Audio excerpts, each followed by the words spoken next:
کو اللہ تبارک و تعالیٰ کتنی خوبیوں سے نوازتا ہے.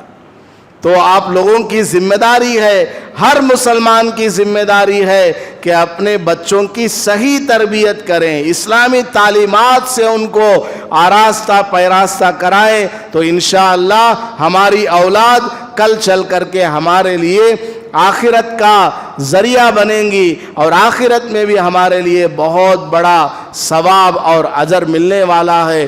اللہ پاک ہمیں عمل کی توفیق عطا فرمائے. آمین. وآخر دعوانا ان الحمدللہ رب العالمین. ویڈیو کے نیچے سبسکرائب کے بٹن پہ کلک کریں, بیل کے آئیکن پہ کلک کیجئے تاکہ ہر نئی ویڈیو کی نوٹیفیکیشن آپ کو مل جائے.